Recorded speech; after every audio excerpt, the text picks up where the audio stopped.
대부분 신학적인 것과 경험적인 것이 이렇게 두 기둥으로 서 있는데, 신학적 가르침이 현실을 설명하는 데에 서로 손을 못 잡고 있는 것이 현실입니다.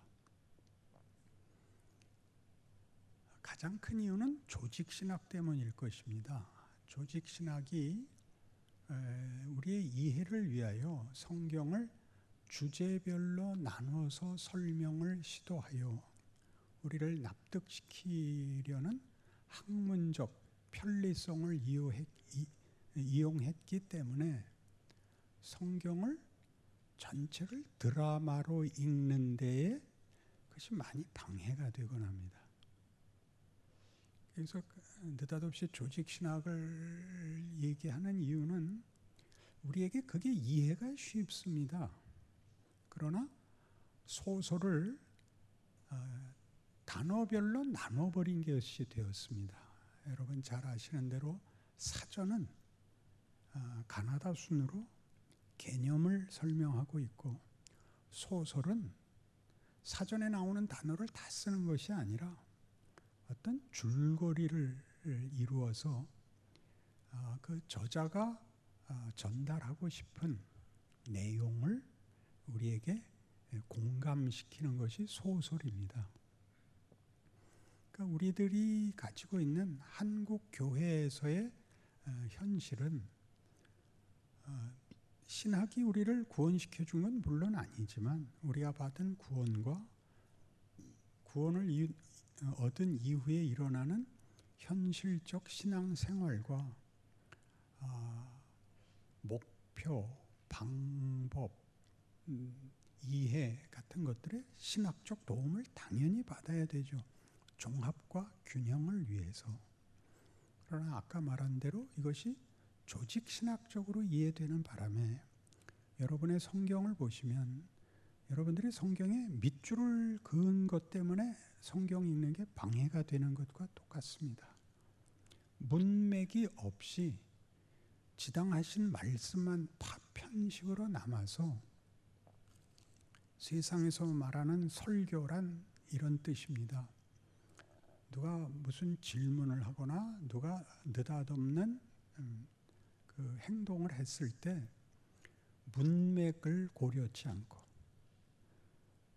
정답을 얘기하는 것을 설교라 그럽니다. 그 사람이 그렇게 말한 건 잘못이지만 너 어떻게 이렇게 쌍소리를 할 수 있어? 너 어떻게 거기서 화를 낼 수 있어? 이건 다 옳지만 그 사람이 오죽하면 그랬겠느냐는 전혀 없이 무조건 언제나 겸손하고 인내하고 온유하고 이렇게 갖다 붙이는 것은 전혀 성경이 자신의 본문을 전달하는 방법이 아닌 것입니다. 그러니까 이미 2000년대에 들어오자 그 서구에서부터 성경을 드라마로 읽자, 내러티브로 읽자, 그런 말들을 많이 들으셨을 텐데, 서양에서는 그 신학교에 조직신학이라는 과목이 없어졌습니다. 그러니까 우리 김병훈 목사 교수 경우에도 교회사를 하고 온 겁니다. 조직신학이 없기 때문에 교회사를 하는 이유가 교회사에 남아있는 교리 논쟁을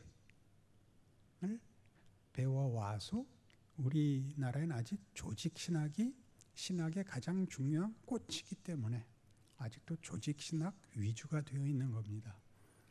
김병훈 목사님이나 이렇게 교수가 되면요, 이런 중요한 때는 와 있어야지 없으면 씹히는 겁니다. 그래서 오늘과 내일 뭘 하려고 하느냐 하면, 이런 우리가 주제별로 갖고 있는 것을 현실에 어떻게 맞추느냐. 아니, 거꾸로 우리 현실을 보고 성경의 이야기들을 어떻게 이해하는 식으로 읽어낼 수 있느냐 하는 이야기를 할 것입니다. 오늘은 시간에 대해서 할 겁니다. 시간. 내일은 공간에 대해서 할 겁니다. 공간. 그러니까 이 막막해 보이는 주제를 갖다 붙인 이유는 하나님이 우리를 구원하시는 것이 시간 속에서 각자의 경우 속에서 부르시고, 그렇죠? 이게 무슨 칠판 앞에서 부르는 것이 아니라 여러분이 몸부림치던 그 삶의 정황 속에서 여러분을 만나 주시고 납득시키신단 말이죠. 그것이 왜 시간이 걸려야 하는지, 시간이 하는 일이 뭔지, 그 다음에 왜 그런 경우, 믿고 난 다음에 이런 형편에 살게 하는지 하는 것들에 대한 큰 그림을 그림으로써 여러분들이 방향 감각을, 그 자신의 자리를 이해하는데 아주 큰 도움이 될 것이라고 믿습니다. 우선 오늘 5장 1절에서 8절은 조심스럽게 읽어야 할 8절, 우리가 아직 죄인 되었을 때 그리스도께서 우리를 위하여 죽으심으로 하나님께서 우리에 대한 자기의 사랑을 확증하셨느니라. 이 말씀 앞에 있는 1절에서 7절까지를 위해서 있습니다. 1절부터 7절까지의 내용은 뭐냐면 1절이 예수로 말미암아 하나님의 자녀가 됐다. 2절은 그래서 하나님의 영광을 바라고, 그러니까 우리의 운명이 승리와 영광으로 갈 것을 알고 우리는 마음껏 기뻐할 수 있다. 그래놓고 3절에 느닷없이 환난이 들어오는 겁니다. 순서가 구원 얻고 소망 가진 다음에 환난이 온다는 거죠. 예수 안 믿어서 생겼던 죄인이기 때문에 받았던 환난에서 예수 믿고 나서 형통이 오는 게 아니라 순서가 구원 얻고 소망 중에 운명이 승리라는 것이 확정된 후에 현실에 환난이 들어온다고 얘기하고, 환난은 왜 오느냐? 인내, 연단, 소망을 이루기 위해서 옵니다. 여기서 소망은 여러분 종말론적 결론, 하나님의 궁극적 목적, 여러분의 궁극적 소원 다 갖다 붙이셔도 됩니다. 환난이 인내를, 인내가 연단을, 연단, 이거 다 우리 싫어하는 단어들입니다.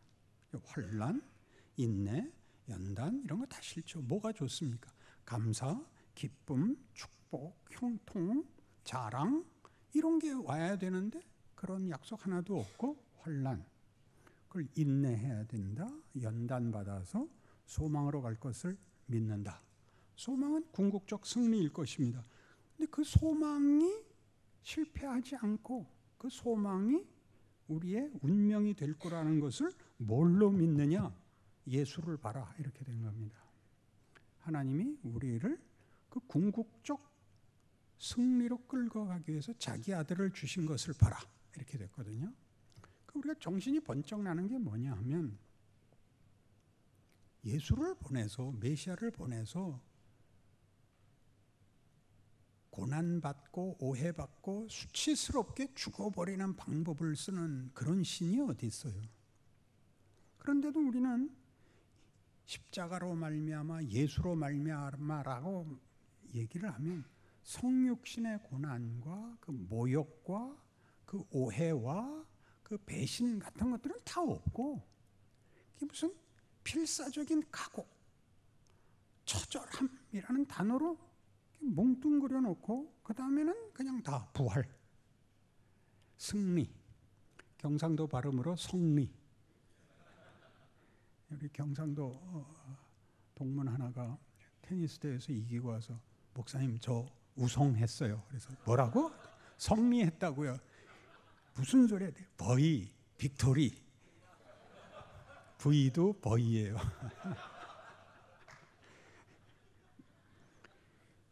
그래서 8절에 와서 그럼 예수로 말미암은 승리가 이미 십자가에서 우리가 아직 죄인 되었을 때, 그러니까 시간적으로 2000년 전에 일어난 사건인데, 죽음과 부활이 일어났는데 왜 그 일어난 승리가 우리에게 주어지지 않고 2000년이나 지난 우리에게 아직도 그 구원이 적용되면서 환난도 적용되고 있느냐, 이렇게 물어야죠.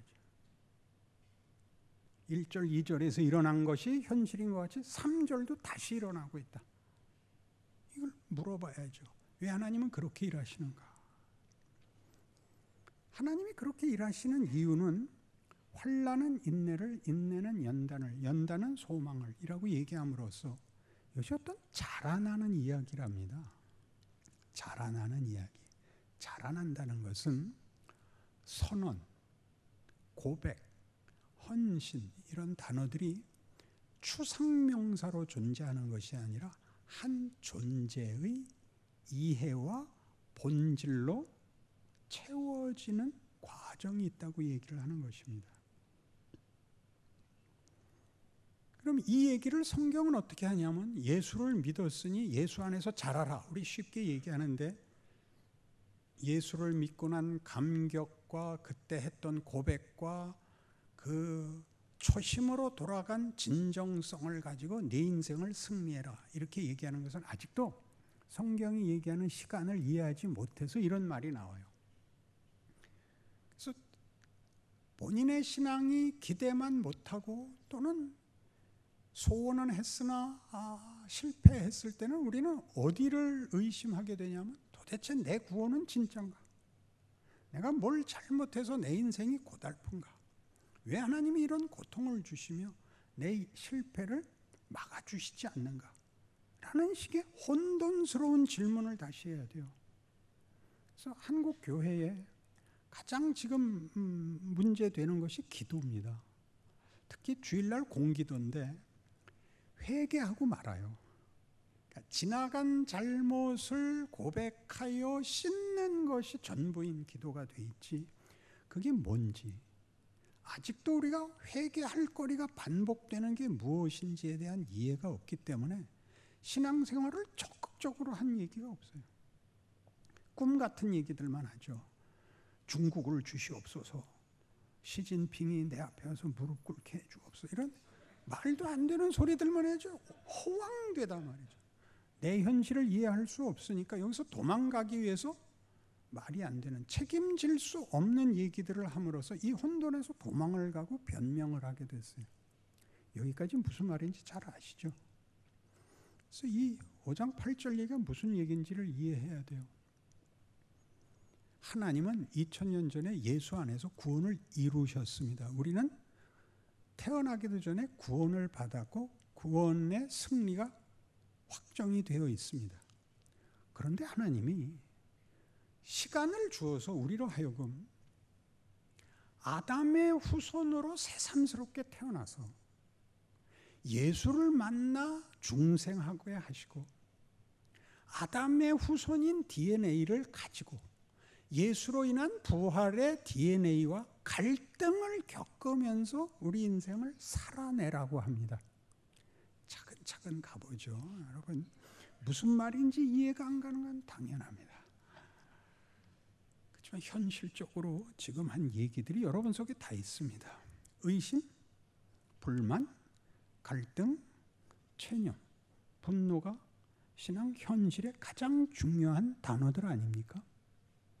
하나님이 내 헌신에 답하지 않으시고 원치 않는 길을 반복하게 하시는데 그게 무슨 뜻인지를 알지 못해서 결국 체념하고 맙니다. 그리고 아까 얘기한 것 같이 황당스러운 소원을 가지게 됩니다. 그래서 자기 인생을 제대로 사는 신자들이 뜻밖의 적습니다. 그래서 이제 확인해 보십시다. 우리가 이 5장을 앞에 이렇게 5장 1절에서 8절까지 이 얘기를 해놓고 즉 시간이 이미 결정된 운명을 앞에 갖다 놓고 우리로 하여금 아담의 선택에서부터 출발하여 예수를 만나 예수 안에서 확정된 승리의 자리까지 오라는 기회와 과정으로 주어져 있다. 그러니까 시간적으로 역순이 일어나는 겁니다. 시간이 역순으로 일어난다니까 이제 대단히 어렵죠. 영화를 보면 영화 중에 이런 영화들이 있습니다. 첫 장면에 이제 늙은 주인공이 나와서 옛날 얘기를 하는 아버지 그때 왜 그러셨어요? 그때 내가 그 네덜란드에서 말이야 독일 놈들을 만나서 그러면서 장면이 확 바뀌면서 2차 대전으로 돌아가죠. 라이언 일병 구하기. 라이언 일병 구하기가 처음에 국립묘지 찾아가서 죽은 형들 조문하면서 장면이 바뀌면서 한 집안의 네 형제가 2차 대전에 참전해서 셋이 다 죽고 하나 남습니다. 그래서 이 전사 통보를 보내는 그 사무실에서 그 같은 이름이 같은 성이 세 번이나 나오니까 보고를 하죠. 이 집안의 형제 넷이 참전했는데 셋이 죽었습니다. 네 번째까지 죽게 놔둘 수는 없습니다. 그게 라이언이었습니다. 그래서 구출 작전이 벌어지죠. 라이언을 찾으러 그 서부 전선을 뒤지는 겁니다. 노르망디부터 베를린까지 뒤지는 거죠. 그렇게 해서 막내를 만나서 돌려보내죠. 한 집안의 모든 자식을 죽일 수는 없다. 미국 놈들 잘난 척하는 영화입니다. 우리는 뭘 알고 보냐 하면 이 사람이 구출됐다는 걸 알고 봅니다. 알고 보지만 어떻게 해서 살았을까? 어떻게 해서 그 구조를 받았을까? 미국이라는 나라는 어디서 위대할까?들을 거기서 보죠. 그 구출하러 간 지휘관이 톰 행크스입니다. 대위, 무뚝뚝한, 설명 안 해주는, 그리고 임무를 완수하는, 멋지죠. 구출받은 라이언이 아니라 이 대위가 멋지고 미국이라는 나라가 얼마나 굉장한 나라냐가 제 사실은 본문으로 흘러나오는 것입니다. 가장 쉽게는 사극. 사극은 우리가 결과를 다 알고 있는 거 아닙니까? 이순신 얘기만 해도 사극을 하면 선조가 미친 소리 하는 거, 병조판서 미친 소리 하는 거, 병조판서가 있단 소리예요. 명나라 원군이 와갖고 싸움은 안 하고 조선에다 대고 계속 경멸스러운 행동만 해요. 그러니까 선조가 미칠라 그래요. 그 일개 한 나라의 그 원군으로 온 장수가 이 조선의 왕 앞에서 거만을 떠는데 무슨 대책이 없어요. 그러니까 병조판서가 이러죠. 전하, 본때를 보여주옵소서. 그 선조가 이제 현대어로 번역하죠. 야 임마, 무슨 수로 본때를 보이냐? 뭐가 있어요? 핵이 있어요? 미사일이 있어요? 잠수함이 있어요? 뭐가 있어요? 도대체 조선에 뭘로 본때를 보여요? 그러니까 우리가 이제 보면 아 그랬구나.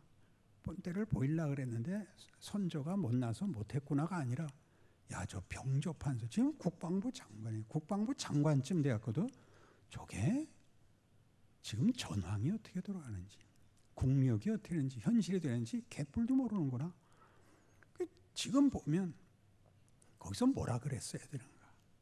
자기의 책임을 어떻게 져야 됐었는가? 그때는 어떻게 굴어야 됐는가? 하는 데 대해서 새로운 어떤 이해와 유익을 얻죠. 그러니까 하나님이 우리에게 그렇게 거꾸로 살아보라 그러는 겁니다. 너는 결국 이길 것이다. 너는 결국 승리의 운명에 붙잡혀 있는데 그 과정을 네가 한번 해봐라. 그게 기독교 신앙의 신앙 생활이라는 겁니다. 여러분이 틀리면 하나님이 포기하지 않습니다. 이건 다 외우고 있잖아요. 하나님은 한번 허락한 구원을 취소하지 않는다. 알죠? 그게 현실에 어떻게 적용되는지 아는 사람은 없습니다. 그냥 하나님이 이런 역순을 가지고 하나님은 처음이자 마지막이며 시작이자 끝이며 알파와 오메가며 알렙과 타우입니다. 우리 합신에도 정문에다 세워놓은 게 알렙과 타우하고 알파와 오메가고 그리고 이 과정은 없습니다. 그러니까 한국교회 전체 수준일 것입니다. 그러니 한번 자세히 생각해 보십시오. 하나님이 지금도 예수로 말미암아 여러분을 구원했듯이 여러분을 출생시킵니다. 창조는 다 하나님 몫입니다. 하나님 외에 아무도 생명을 만들 수 없습니다. 근데 어떻게 태어나게 하는가 보십시오. 아무도 예수가 2000년 전에 우리를 위하여 죽으신 것을 인하여 믿는 부부 밑에서 의인으로 태어나지 않고 최초의 인류 대표였던 시조였던 아담의 후손으로 태어나게 합니다. 그 역사를 지우지 않습니다. 시간 속에서 다 죄인으로 태어납니다. 다 아시죠? 유아 세례 주잖아요. 다 죄인으로 태어납니다. 목사 장로 아들 딸도 죄인으로 태어납니다. 그리고 건성으로 교회 다니다가 주님을 만납니다. 그럼 그때부터 확 변하는 게 아니라 예수 믿고 옛날하고 똑같이 삽니다. 믿은 게 도대체 뭔지, 아는데 왜 안 되는지. 여러분들도 그렇지 않나요? 오죽하면 신학을 했겠습니까? 신학을 제정신으로 하는 사람이 어디 있습니까? 현실에 떠밀려서 여기 가면 혹시 답이 있을까? 하나님, 내가 다 세상의 소원과 기대를 다 놓고 하나님께 나를 맡깁니다. 이제는 하나님이 알아서 해 주십시오. 갔다가 얼마나 고생했습니까?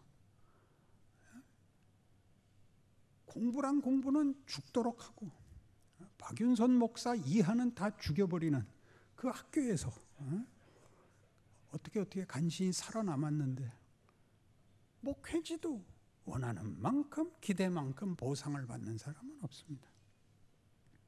우리는 다 이해할 수 없는, 그리고 우리 능력으로는 해결할 수 없는, 앞이 보이지 않는 길에 늘 묶여 있습니다. 이게 뭔가? 이게 뭔가? 이걸 알면 운명은 결정되어 있고 그 사이를 뭘 하라고요? 살아보라고요. 어떤 조건 속에서? 아담의 후손이라는 유전인자와 그 후에 믿게 된 예수 그리스도의 유전인자의 갈등, 비교, 대조 속을 살아보라 그럽니다. 로마서 7장에 가면 이 유명한 이야기가 나옵니다.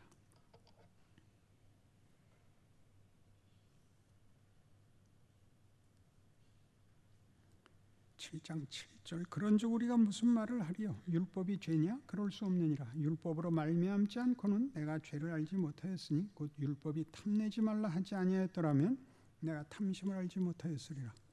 그러나 죄가 기회를 타서 계명으로 말미암아 내 속에서 온갖 탐심을 이루었나니 이는 율법이 없으면 죄가 죽은 것임이라. 전에 율법을 깨닫지 못할 때는 내가 살았더니 계명이 이르매 죄는 살아나고 나는 죽었도다. 생명에 이르게 할 그 계명이 내게 대하여 도리어 사망에 이르게 하는 것이 되었도다. 죄가 기회를 타서 계명으로 말미암아 나를 속이고 그것으로 나를 죽였는지라. 이러보건대 율법은 거룩하고 계명도 거룩하고 의로우며 선하도다. 그런즉 선한 것이 내게 사망이 되었느냐? 그럴 수 없느니라. 오직 죄가 죄로 드러나기 위하여 선한 그것으로 말미암아 나를 죽게 만들었으니 이는 계명으로 말미암아 죄로 심히 죄되게 하려 함이라. 우리가 율법은 신령한 줄 알거니와 나는 육신에 속하여 죄 아래 팔렸도다. 내가 행하는 것을 내가 알지 못하니 곧 내가 원하는 것을 행하지 아니하고 도리어 미워하는 것을 행함이라. 만일 내가 원하지 아니하는 것을 행하면 내가 이로써 율법이 선한 것을 시인하노니 이제는 그것을 행하는 자가 내가 아니요 내 속에 거하는 죄니라. 내 속 곧 내 육신에 선한 것이 거하지 아니하는 줄 아노니 원하면 내게 있으나 선을 행하는 것은 없노라. 내가 원하는 바 선을 행하지 아니하고 도리어 원하지 아니하는 바 악을 행하는도다. 만일 내가 원하지 아니하는 그것을 하면 이를 행하는 자는 내가 아니요 내 속에 거하는 죄니라. 그러므로 내가 한 법을 깨달았노니 곧 선을 행하기 원하는 나에게 악이 함께 있는 것이로다. 내 속사람으로는 하나님의 법을 즐거워하되 내 지체 속에서 한 다른 법이 내 마음의 법과 싸워 내 지체 속에 있는 죄의 법으로 나를 사로잡는 것을 보는도다. 오호라 나는 곤고한 사람이로다. 이 사망의 몸에서 누가 나를 건져내랴. 육신과 마음을 대조시키는 것은, 여기서 말하는 육신은 우리 보통 옛사람, 그 다음에 내 마음 속에 있는 다른 법은 새사람, 이렇게 비교를 해서 혼돈스럽습니다. 여기서 말하는 육신은 아담의 DNA, 하나님을 거역하는 죄성, 우리 안에 있는 새로운 내 마음의 새 법, 예수 그리스도 안에서 얻은 하나님의 자녀인 DNA입니다. 이 둘이 싸운다는 것은, 이 둘이 싸우는 것을 통하여 하나님이 우리로 하여금 죄가 시키는 일과 예수 그리스도 안에서 허락된 것을 비교하여 항복시키는 과정을 가진다, 그런 뜻입니다.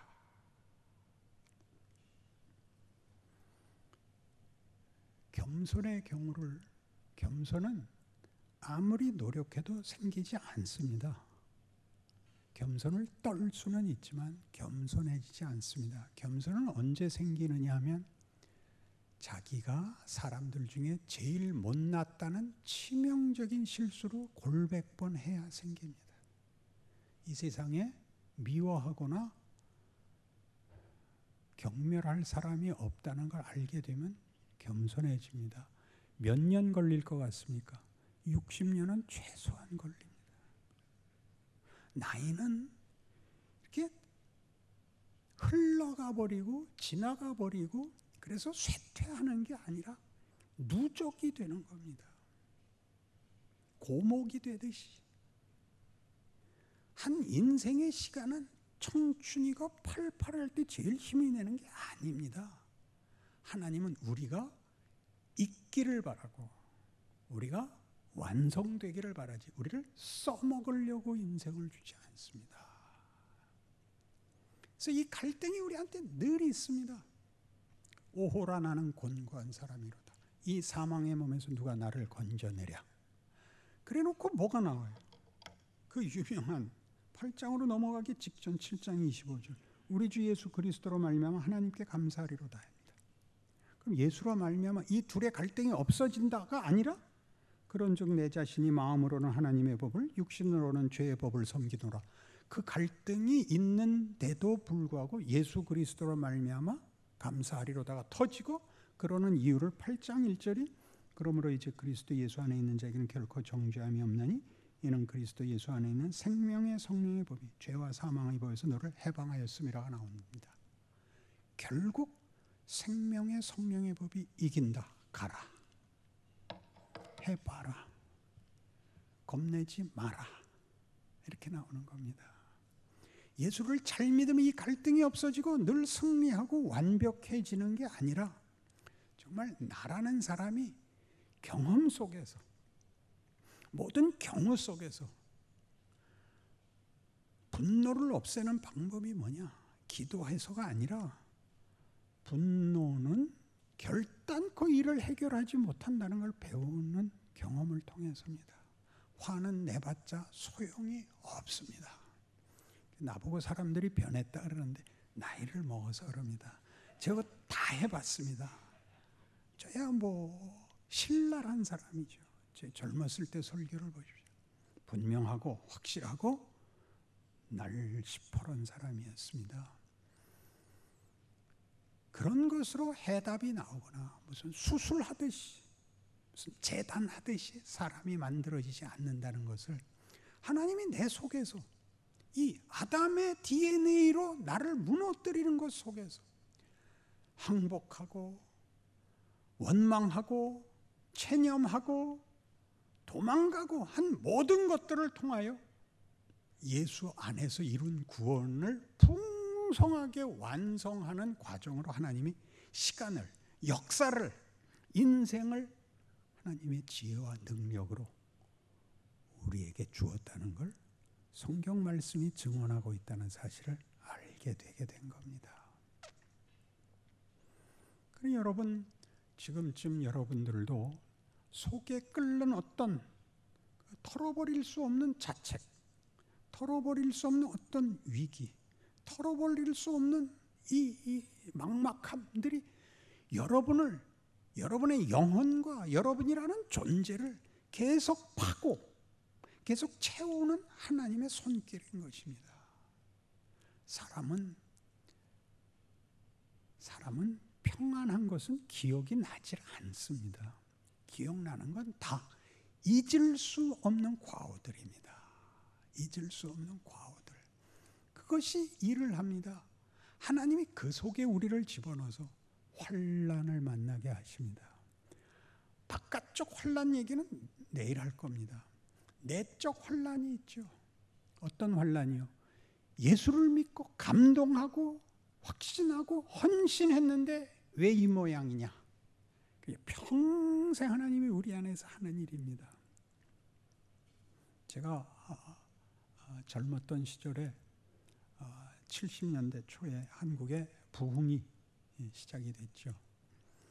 제 후배들이 그 부흥에 말하자면 그 시초의 열매들이 되어서 다 감동을 받고 그 마음에 좋은 헌신들을 해서 훈련을 내비게이터에 가서 받습니다.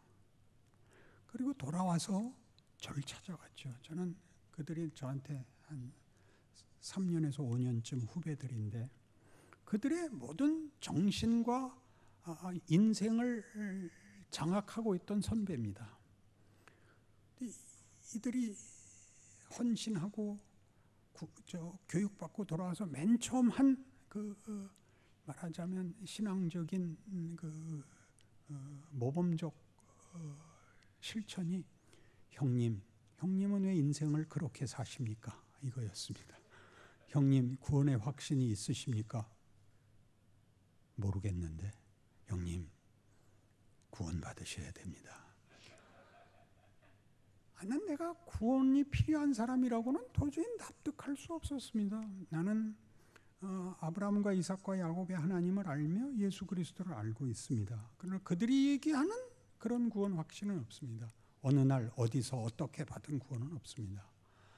근데 이것들이라고 해야 됩니다. 제 그때 심정은 변한 거예요.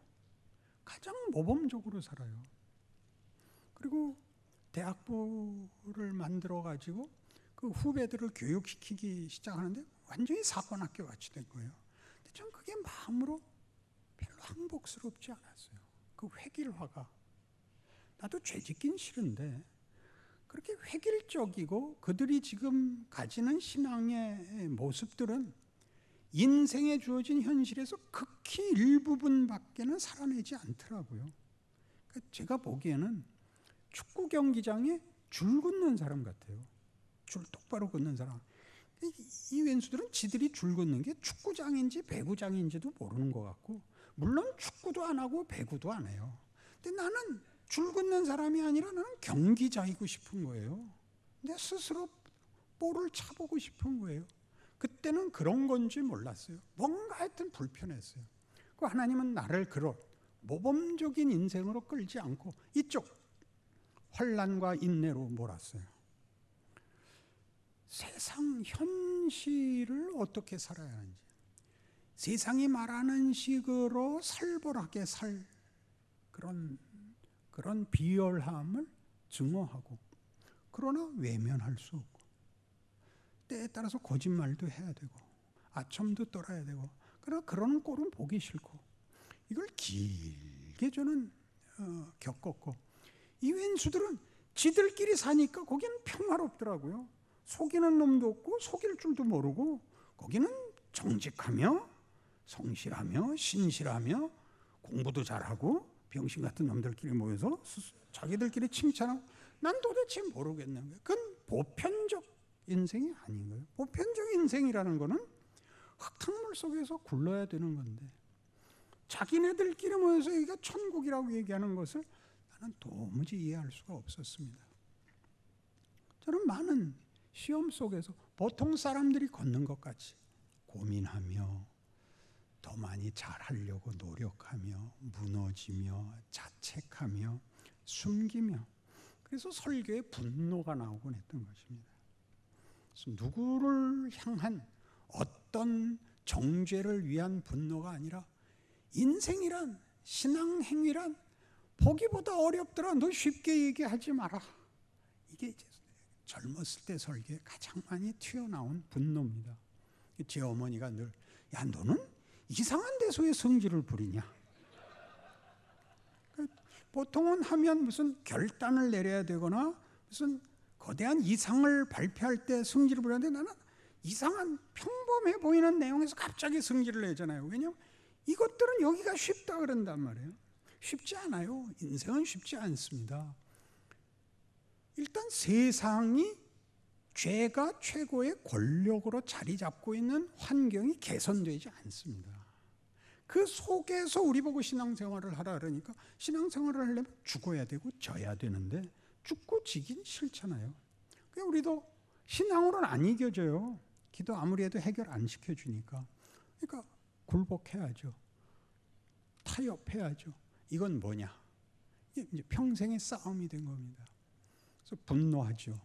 상대방이 뭘 잘못했는지 날카롭게 지적을 하죠. 그걸로 변화되는 사람이 없을 뿐만 아니라 관계만 나빠집니다. 그래서 배웁니다. 여러분, 아무에게도 뭐가 진리인가를 논쟁으로는 따지지 마십시오. 설교를 논리적으로 하지 마시고 여러분 실력만큼 하십시오. 앞뒤가 안 맞게 하셔도 됩니다. 듣는 사람이 알아서 듣습니다. 은혜 받는 사람은 좋은 것만 듣고 은혜 안 받는 사람들은 나쁜 것만 듣습니다. 그건 여러분 책임이 아닙니다. 시간이 되면 기도합시다 하고 내려오십시오. 뒤에 자꾸 반복하면 다 짜증납니다. 설교란 참으로 이상한 겁니다. 내가 하지 않은 말로 은혜 받습니다. 내가 하지 않은 말로. 예태 목사라는 분이 한국에 들어와서 이 안수에서 기절시킬 때 한참 선풍적인 인기를 끌었을 때 우리 교회 아주 중심되는 권사님이 거기 갔습니다. 그래서 우리 교회 가는 바람에 그 예태 목사가 우리 교회 성도도 왔다고, 권사와 장로도 왔다고 얼마나 자랑했는지 모릅니다. 우리 교회에서 그 친한 분들이 당신 왜 예태 목사한테 갔냐? 우리 목사님하고는 다르지 않냐? 그때 그 권사님의 이런 유명한 증언이 있습니다. 두 분이 똑같습니다. 여러분, 그렇게 뛰어난 사람도 못난 사람도 없습니다. 하나님이 우리에게 설교를 잘 준비하고 넉넉하고 매끄럽게 하라 그러지 않습니다. 그리고 설교 준비할 틈이 일단 없습니다. 얼마나 일이 많은데요. 쉬는 시간 잠깐 나면 쉬어야죠. 아니 어떻게 바쁘게 일하고 또 설교 준비를 하라고요? 그런 법이 어디 있습니까? 그냥 지난번에 한 거 대강 하나 골라서 해야죠. 그걸 와서 목사님 이거 지난번에 한 거하고 비슷한데 그렇게 말하는 사람은 나쁜 사람입니다. 그래서 이런 관용이 납니다. 무슨 이렇게 우리가 추상명사로 얘기하는 용서해야 돼, 기다려야 돼 이런 말로 되는 게 아니라 해보니까 굴하더라고요. 납득시킬 방법이, 항복시킬 방법이 없더라고요. 세상은 딱 이거 하나입니다. 너 그렇게 하면 죽어. 네가 내 말 안 들으면 너 이 세상에서 못 살아. 이거 하고 그거 안 하면 너 이렇게 바보같이 살려면 뭐 때문에 살아있어? 그래서 자폭하게 만듭니다. 원수를 갚기 위해서 스스로 분노가 되게 하든지 쓸모없어서 죽겠다고 하든지 둘 다 죽음으로 몰고 갑니다. 근데 여기 8장 2절에 나온 바와 같이 이 둘의 갈등은 누가 이긴다고요? 생명의 성령의 법이 죄와 사망의 법에서 우리를 구원할 것입니다. 이길 것입니다. 그게 우리의 믿음입니다. 그러니까 여러분에게 일어나는 어떤 실패와 그런 후회들이 일을 합니다.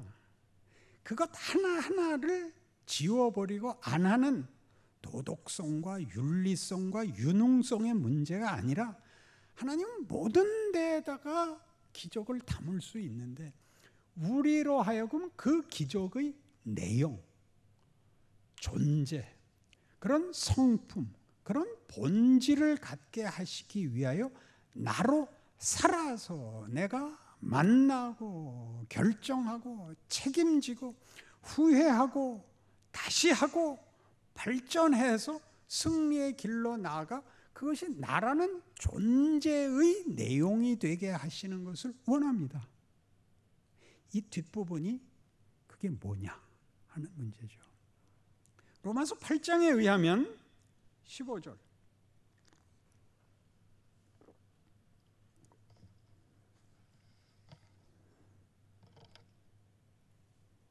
너희는 다시 무소하는 종의 영을 받지 아니하고 양자의 영을 받았으므로 우리가 아빠 아버지라고 부르짖느니라.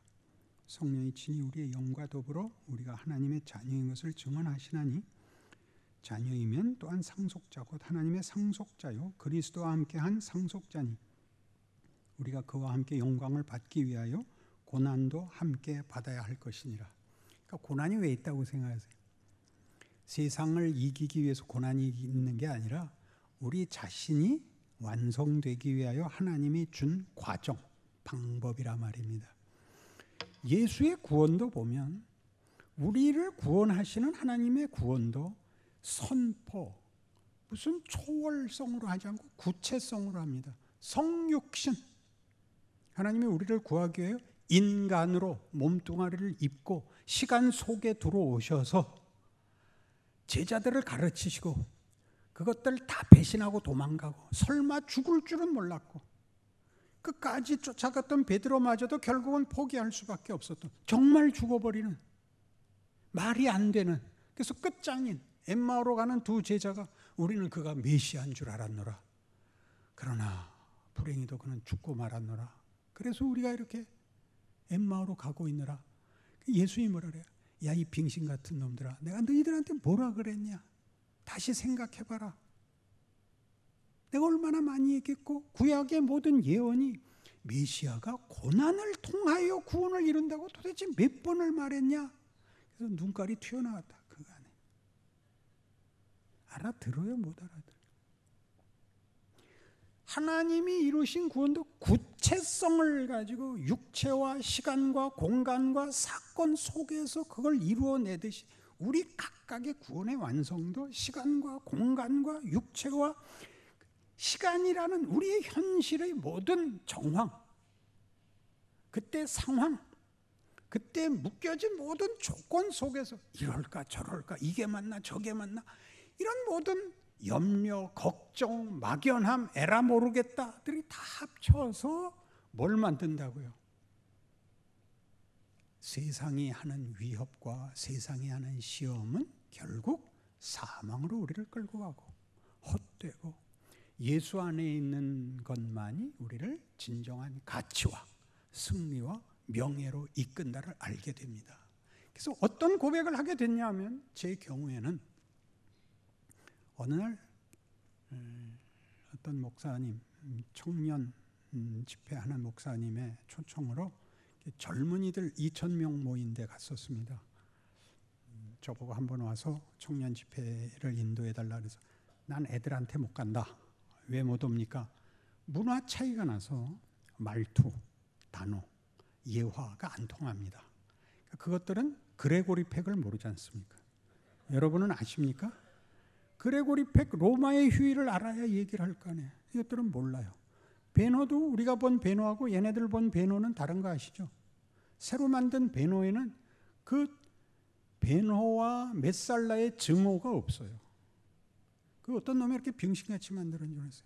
그 증오가 해결할 수 없는 증오가 없으면 답이 나올 수 없는 영화를 둘이 다시 나중에 타협하는 것, 뭐라 그래요? 다시 그 친분을 회복하는 걸로 끝이 났어요. 그렇지 않아요. 우리가 본 베노의 중요한 원작자의 의도는 이거였죠. 메살라가 죽었는데도 해결되지 않는 것. 당신은 왜 메살라가 죽었는데도 그런 얼굴을 하고 다니세요? 난 얼굴을 펼 수가 없어. 나는 해결이 되지 않았어. 당신이 메살라 같아요. 기억나세요? 당신이 메살라 같아요. 그리고 어머니하고 여동생 나 혼자 문둥이 굴에서 둘 데리고 나오다가 예수님 십자가 지고 가시는 거 쫓아가서 말 듣고 오죠. 그 말씀이 내 가슴에서 칼을 내려놓게 했어. 아버지여 저들을 사하소서. 저들이 자기가 하는 일을 알지 못하나이다. 그렇게 되는 거예요. 세상이 주는 게 결국 뭔지, 하나님이 예수 안에서 주려고 하는 것과 어떻게 서로 다른지를 모르면 예수를 믿는다는 것에 대한 용기도 항복도 관용도 대범함도 없어요.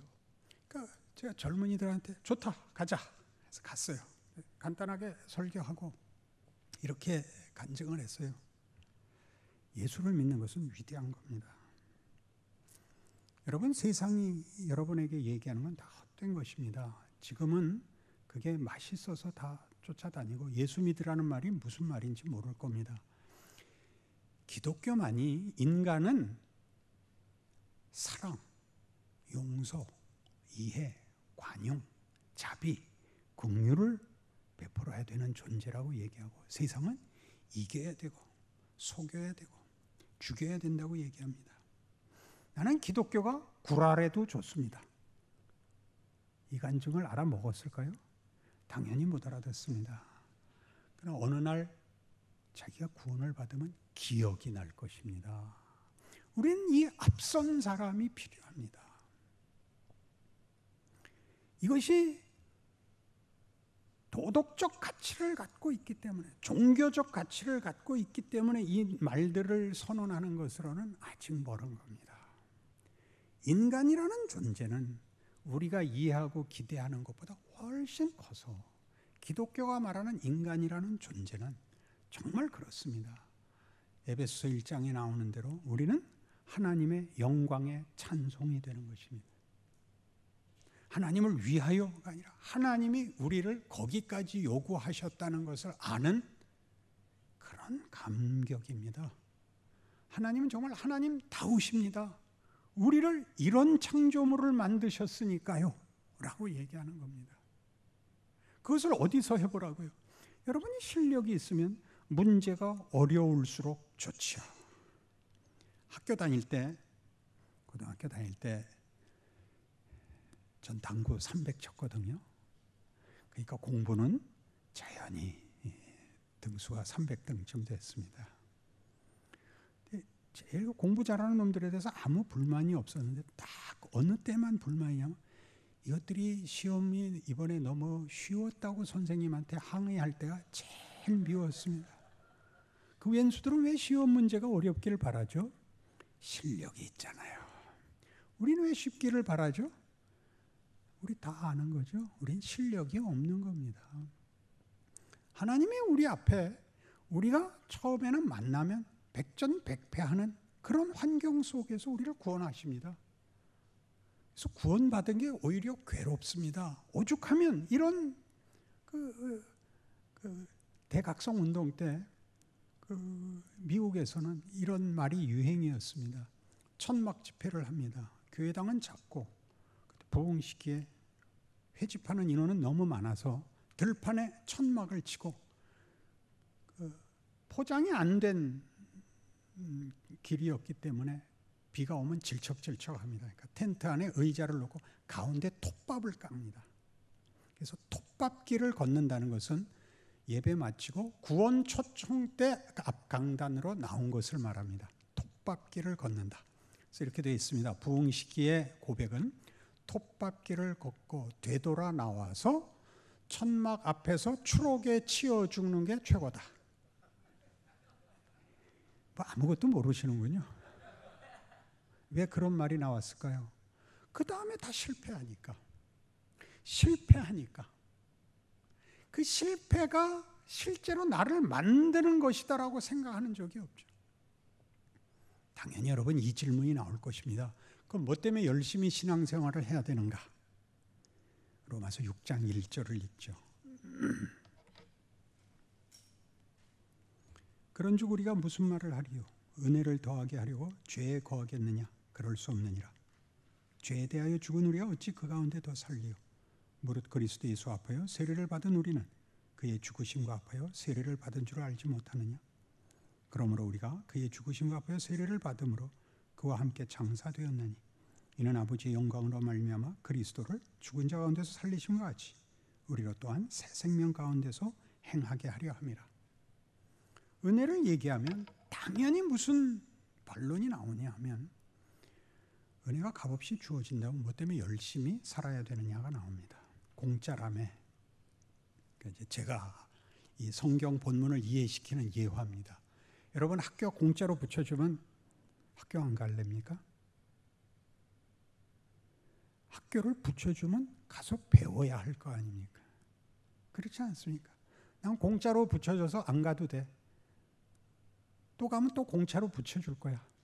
그래서 학교를 합격만 하고 다니지는 않는 거죠. 하나님은 우리에게 새 생명을 주심으로 말하자면 우리에게 명예를 주십니다. 우린 멋진 인생, 멋진 존재가 될 수 있습니다. 은혜를 받기 이전에는 죄밖에 지을 것이 없습니다. 미운 짓밖에 할 게 없습니다. 말을 하면 저주하거나 경멸하거나 분노하거나 선택의 여지가 그것밖에 없는데 은혜로 인하여 어디로 오느냐면 용서하고 사랑하고 웃고 하는 선택으로 옵니다. 근데 우리는 이것이 은혜가 이리로 밀었다는 걸 모르고 더러움에서 명예로 밀었다는 것을 모르고 공짜라는 데만 집중되어 있기 때문에 선택의 폭이 이 전체에서 뭔가를 열심히 해야 되는 것으로만 알고 있지, 내 노력과 진정성이 떨어져서 다시 죄를 짓는다고만 생각하지 명예와 불명예, 수치의 대조를 모르고 있습니다. 조금 전에도 얘기한 것 같이 상대방이 미운 소리 할 때 같이 말하면 손해입니다. 그때가 기회입니다. 당신은 말이야 늘 잘난 척하는 게 큰 잘못이야. 내가 모를 줄 알아. 난 네 속도 다 알아. 그럴 때 지적해 주셔서 고맙습니다. 이렇게 얘기하는 겁니다. 외우지 마시고. 여러분 집에 돌아가면 네가 날 뭘 안다 그래. 넌 잘났어? 우리의 반응은 다 이겁니다. 우리 그냥 지고는 갈 수 없죠. 우리 말싸움의 아주 중요한 부분이 뭐죠? 마지막 말을 하고 싶은 거. 그래서 논쟁이 끝이 안 나죠. 옆에서 보는 사람은 누가 하나 참고 마지막 말을 하지 좀 말아다오. 그래서 싸움이 멎기를 바라는데 아무도 마지막 말을 아끼는 사람이 없습니다. 너같이 믿어갖고 천국 갈 줄 알아? 내가 천국 가서 너 안 볼 거 내가 뻔히 알아. 나는 예수님이 너 안 온다고 이미 가르쳐줬어. 이 말 하지 말고, 이 말 하지. 그래, 그렇게 지적해줘서 고마워. 이렇게 하세요. 여기까지 오기 어려우면 침묵하세요. 입을 다무시고 그 다음에 인상을 펴세요. 과장하려는 얘기가 아니라 그런 말은 상대방에게 아무 영향이 없고 본인에게만 손해요. 못난 짓을 연장하는 거라고요. 그러니까 신앙이 뭐냐? 인간은 예수 안에서 원래 창조의 영광을 회복했다를 아는 것입니다. 그걸 여러분 걸로 만들어가는데 얼마나 오래 걸린다고요? 전 평생이 걸립니다. 왜 그렇게 하죠? 하나님은 우리를 꽃을 피우게 하지 않습니다. 나무를 만들고 싶어 하십니다. 그래서 오래 걸립니다. 일을 왜 이렇게 길게 하죠? 하나님이 이리 가라 이렇게 정해주지 않고 내가 나를 극복하여 죄성을 극복하여 우리 조상 아담이 한 선택을 내가 극복하여 예수의 선택의 자리까지 오는 기간, 기회를 요구하십니다. 명예로운 기회입니다. 그런 시간이 여러분에게서 작용하는 그 과정을 살고 있는 자신을 안다면 내가 이렇게 해야 일이 되고 이렇게 해야 어떻게 되고 보다 이 순간에는 나는 어차피 승리할 일에 대하여 어떤 하나님의 사람으로서 어떤 태도, 어떤 반응, 어떤 결정을 내려야 되는가를 심사숙고하여 한 걸음씩 나아가십시오. 각오하고 진정성을 확보하고 보상을 받고 하는 것보다 더 큰 이런 하나님의 훈련과 기회와 과정이 우리 인생이라는 걸 안다면 우리의 현실은 막막하면서 벗어납니다. 지금 내가 해야 할 길은 무슨 보상도, 안전도, 그리고 무슨 운명이 왔다 갔다 하는 문제가 아니라 책임 있는 신자의 증언이다. 지금 할 거는 지금 하자. 더 큰 거를 한다는 이유, 핑계로 지금을 외면하지는 말자. 사랑합시다 라는 얘기는 지금 해야 되는 거, 지금 행동해야 되는 것입니다. 지금 하지 않는 건 다 거짓말입니다. 지금 못했으면 내일은 오늘 못한 것을 후회한 만큼 나아가야 됩니다. 후회를 연장시키지 마시고 후회를 유익으로 삼아내십시오. 이것이 신자가 하는 시간입니다. 각각에게 준 생애입니다. 그러니 전 역사는 반복해서 역사 자체는 어떻게 문명이 발전하고 무슨 문화가 발전하고 경제활동이 확대됐는지 모르지만 모든 인생은 다 태어나서 죽기까지 이 과정을 반복하는 겁니다. 아담의 후손으로 태어나고 아담의 DNA를 지배받고 예수를 만나고 예수의 DNA를 받아서 둘의 갈등을 겪고 세상 속에서 세상이 하는 요구와 위협 앞에서 하나님의 약속이 얼마나 더 위대한 것인가를 알아가는 과정을 겪는 거죠. 각각이 겪는 겁니다. 그러니 여러분 모두에게 관대한 마음을 가지십시오. 그가 완성되어야 되는 것이지 내가 그를 조종하고 장악하는 그런 인생은 없습니다. 우리는 한 모범이 될 수 있을 뿐이지, 우리는 한 빛이 될 수 있을 뿐이지, 그 사람 대신 살아내는 인생을, 그 인생을 대신 살아내거나 그를 내 호주머니에 넣고 데려갈 수 있는 그런 인생은 없습니다. 그래서 각자 인생이 위대하고 각각에 대한 예의를 지킬 수 있고 기다릴 수 있게 되는 것, 이것이 우리의 현실입니다.